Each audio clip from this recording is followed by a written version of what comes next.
કે જ્યારે રાજુભાઈ સોલંકી જુનાગઢથી જ્યારે એના દીકરા ઉપર અત્યાચાર થયો ત્યારે ગોંડલની અંદર આવીને જયરાજની સામે અવાજ ઊંચો કરે છે તો તરત જ થોડાક ટાઈમની અંદર એની ઉપર ગુસ્સી ટોક લાગી જાય છે। જેવી રીતે કહેવાય ને કે નિખિલભાઈ ડોંગા એની ઉપર એની સામે બંધ પોકારે છે, એના થોડાક સમયની અંદર જ એની ઉપર ગુસ્સી ટોક લાગી જાય છે। દિનેશભાઈ પાતર એની આ લુખા તત્વોની સામે લડવા ઊભા થાય છે તો એના જેલ યોગ ચાલુ થઈ જાય છે। એવી જ રીતે પિયુષભાઈ રાદડિયાના પણ એના ગામમાં રહીને એનો સામનો કરે છે, એ અન્યાયનો સામનો કરે છે અને અમારું સમર્થન કરવા આવે છે ત્યારે એની ઉપર પણ જેલ યોગ ચાલુ થઈ જાય છે અને એની હાલત એવી છે કે એ અત્યારે હોસ્પિટલના ખાટલે પડ્યા છે। ગોંડલ વિશે ટિપ્પણી કરનાર બન્ની ગજેરાની ધરપકડ બાદ આ કેસમાં પિયુષ રાદડિયાની પણ પોલીસ ધરપકડ કરે છે, કારણ કે પોલીસ તપાસમાં સામે આવે છે કે બન્ની પિયુષના ઈશારા પર આ વિડીયો બનાવતો હતો। જો કે પોલીસ ધરપકડ બાદ પિયુષ રાદડિયાની તબિયત લથડે છે અને તેને પોલીસ જાપ્તામાં હોસ્પિટલમાં સારવાર માટે લાવે છે અને આજે જિગીસા પટેલ પિયુષ રાદડિયાની મુલાકાત કરવા પહોંચે છે। શું કહી રહ્યા છે જિગીસા પટેલ, વિગતે વાત કરીએ આ વિડીયોમાં। વૈષ્ણવજન તો તેને કહીએ જે પીડ પરાઈ જાનાને રે। નમસ્કાર, નવજીવન ન્યૂઝમાં આપનું સ્વાગત છે। હું છું જયંત દાફડા। ગોંડલ અંગે ટિપ્પણી કરી વિડીયો બનાવતા બન્ની ગજેરા સામે અનેક ફરિયાદો થાય છે અને તેની પણ ધરપકડ થાય છે। પોલીસ તપાસમાં સામે આવે છે કે બન્નીનો મદદગાર પિયુષ રાદડિયા છે એટલે તેની પણ ધરપકડ થાય છે અને આ કેસમાં દિનેશ પાતરની પણ ધરપકડ થાય છે અને ત્યારબાદ દિનેશ પાતરની જામીન મળે છે અને તેમની તબિયત લથડતા ગઈકાલે સારવાર માટે હોસ્પિટલમાં આવે છે। જો કે આ બાદ પિયુષ રાદડિયાની પણ તબિયત લથડે છે અને પિયુષ રાદડિયાની તબિયત લથડતા ગોંડલની સરકારી હોસ્પિટલમાં લાવવામાં આવે છે અને ત્યારબાદ પિયુષ રાદડિયાની વધુ તબિયત લથડતા પોલીસ જાપ્તા હેઠળ રાજકોટની ખાનગી હોસ્પિટલમાં લાવવામાં આવે છે। જો કે સારવાર લઈ રહેલા પિયુષ રાદડિયાની મુલાકાત લેવા માટે પહોંચે છે જિગીસા પટેલ। આ દરમિયાન શું કહી રહ્યા છે જિગીસા પટેલ, તેમને સાંભળીએ। જે રીતે એને ટોર્ચર કરવામાં આવી રહ્યું છે, માનસિક રીતે ખૂબ જ ગંભીર હાલતમાં છે અને શારીરિક રીતે પણ ખૂબ જ ગંભીર હાલતમાં છે। અમે એની ખબર કાઢવા એટલા માટે જ આવ્યા છીએ કે ખોટી રીતે જે કહેવાય ને કે આપણા બંધારણીય જે હક છે એ પણ એને ફોલો કરવા દેવામાં નથી આવ્યા, એટલે ક્યાંક ને ક્યાંક લોકોના હકને પણ દબાવવામાં આવી રહ્યું છે અને એના માટે પોલીસ તંત્ર અત્યારે સમર્થન કરી રહ્યું છે ગુનેગારોને। આજે મારે તમને એ જ કહેવું છે કે પોલીસ તંત્રને આમાં બધે ષડયંત્રો કરવામાં મજા આવે છે, પણ મને એ કહેવું છે કે જ્યારે રાજુભાઈ સોલંકી જુનાગઢથી જ્યારે એના દીકરા ઉપર અત્યાચાર થયો ત્યારે ગોંડલની અંદર આવીને જયરાજની સામે અવાજ ઊંચો કરે છે તો તરત જ થોડાક ટાઈમની અંદર એની ઉપર ગુસ્સી ટોક લાગી જાય છે। જેવી રીતે કહેવાય ને કે નિખિલભાઈ ડોંગા એની ઉપર એની સામે બંધ પોકારે છે, એના થોડાક સમયની અંદર જ એની ઉપર ગુસ્સી ટોક લાગી જાય છે। દિનેશભાઈ પાતર એની આ લુખા તત્વોની સામે લડવા ઊભા થાય છે તો એના જેલ યોગ ચાલુ થઈ જાય છે। એવી જ રીતે પિયુષભાઈ રાદડિયાના પણ એના ગામમાં રહીને એનો સામનો કરે છે, એ અન્યાયનો સામનો કરે છે અને અમારું સમર્થન કરવા આવે છે ત્યારે એની ઉપર પણ જેલ યોગ ચાલુ થઈ જાય છે અને એની હાલત એવી છે કે એ અત્યારે હોસ્પિટલના ખાટલે પડ્યા છે।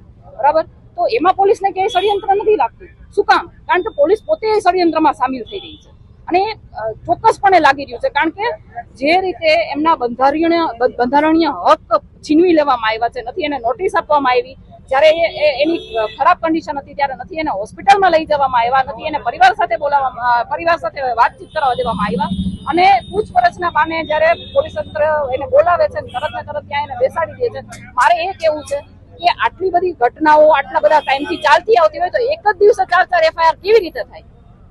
આ બધી એક મોનોપોલી છે કે જે પહેલેથી ચાલતી આવે છે કે આની સામે કોઈ પણ ઊભું થાય, જયરાજ કે ગોંડલ ગણેશની સામે કોઈ પણ ઊભું થાય એને ખોટા કેસમાં ફસાવી એક મોડેસ ઓપરેન્ડી ચલાવવામાં આવી રહી છે અને એ પ્રમાણે પોલીસ તંત્ર પણ એની કામગીરી કરી રહી છે। અમિત ખૂંટ આત્મહત્યા મામલે મારું એટલું જ કહેવું છે કે અમિતભાઈ ખૂંટ 2 દિવસ ક્યાં હતા? એ ફરાર હતા। જ્યારે એની ઉપર રેપનો કેસ થયો ત્યારે એ ફરાર હતા। એ ફરાર હતા ત્યારે 2 દિવસ કોની સાથે હતા, એને કોની સાથે વાતચીત કરી છે, કોને મળ્યા છે? અને બીજું મારે એ પણ કહેવું છે કે મને એ શંકાસ્પદ લાગે છે કે જે અમિતભાઈ ખૂંટ રીબડાની અંદરથી ભાગતા ફરતા હતા, જે પોલીસ તંત્રથી ભાગતા ફરતા હતા, જે ગામની અંદર પોલીસ તંત્ર એને ગોતતું હતું, એ જ ગામની અંદર આવીને કોઈ આત્મહત્યા કરે, એને પકડાઈ જવાની બીક ના હોય તો આ એક શંકાસ્પદ કેસ લાગી રહ્યો છે। એટલે આમાં પરિવારને CBI ની માંગણી કરવી જોઈએ અને એ પરિવાર સાથે અમે તનમન ધનથી ઉભા છીએ।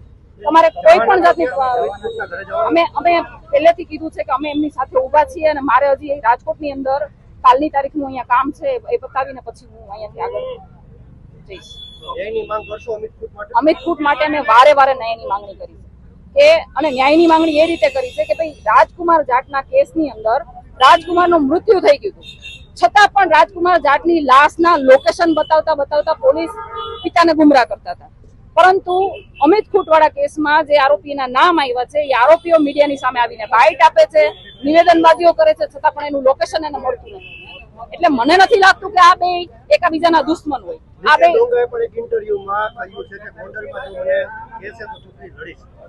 નિખિલભાઈ ડોંગા સાથે મારે પર્સનલ કોઈ પણ વાતચીત થઈ નથી અથવા તો પર્સનલી હું ક્યારે એને રૂબરૂમાં મળી નથી.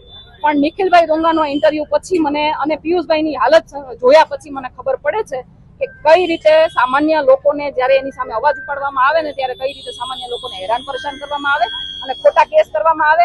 અને પિયુષભાઈ રાદડિયાને અત્યારે એવી પણ ધમકી આપવામાં આવી છે કે તારી ઉપર અલગ અલગ જગ્યાએથી કેસ કરી પોલીસ તંત્ર દ્વારા ધમકીઓ આપવામાં આવી છે કે પાસા અને ગુસ્સી ટ્રક જેવા કેસ કરીને તને ભરાવી દેવાનો છે, તને અહીંથી છોડવાનો નથી. પિયુષ રાદડિયાનો રોલ એ પણ આવ્યો છે કે પૈસા આપતો તો બનીને માટે એની ઉપર પુરાવા જાહેર કરો. કોઈ પણ નિવેદન તો કોઈ પણ આપી શકે, પુરાવા જાહેર કરો. અત્યારે હું પિયુષભાઈ રાદડિયાને મળી ત્યારે મને ખબર પડી કે પિયુષભાઈને જે રીતે પરેશાન કરવામાં આવી રહ્યા છે, એક કેસમાંથી છોડે, બીજા કેસમાં નાખે, જામીન થવા ન દે, 24 કલાક બેસાડી રાખે, વકીલ સાથે વાત ન કરવા દે.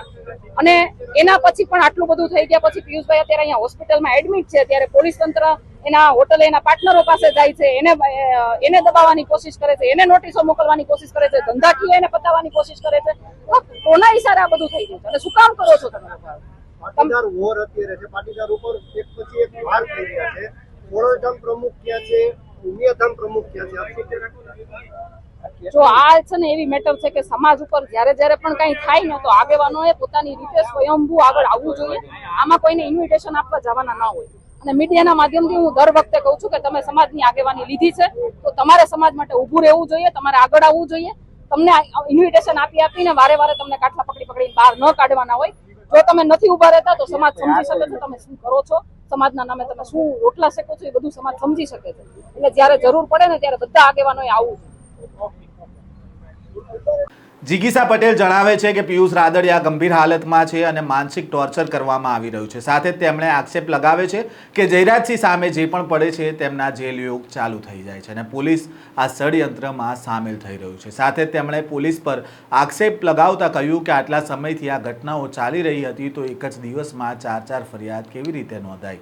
જયરાજસિંહ અને ગણેશ સામે કોઈ પણ ઊભું થાય તો એને આ રીતે ખોટા કેસમાં ફસાવવાની કામગીરી ચાલી રહી છે. અમિત ખૂટ કેસ મામલે જિગીસા પટેલે કહ્યું કે રેપનો કેસ થયો ત્યારબાદ 2 દિવસ ફરાર હતા, ત્યારે ક્યાં હતા, કોની સાથે હતા, કોની સાથે વાત કરી, રીબડામાં લોકો ગોતતા હતા, પોલીસ રીબડામાં ગોતતી હતી તો એ ગામમાં આવીને અમિત ખૂટે આત્મહત્યા કેમ કરી? આ પણ એક શંકાસ્પદ કેસ લાગી રહ્યો હોવાનું જિગીસા પટેલે આક્ષેપ કર્યો છે. સાથે જ પરિવારને CBI તપાસની માંગણી કરવી જોઈએ તેવી વાત કરી છે. આ મામલે તમારું શું કહેવું છે કોમેન્ટ બોક્સમાં જરૂરથી જણાવજો. આ પ્રકારના સમાચાર સાથે ફરી મળીશું. ત્યાં સુધી નવજીવન ન્યૂઝ સાથે જોડાયેલા રહેજો. વૈષ્ણવજન તો તેને કહીએ જે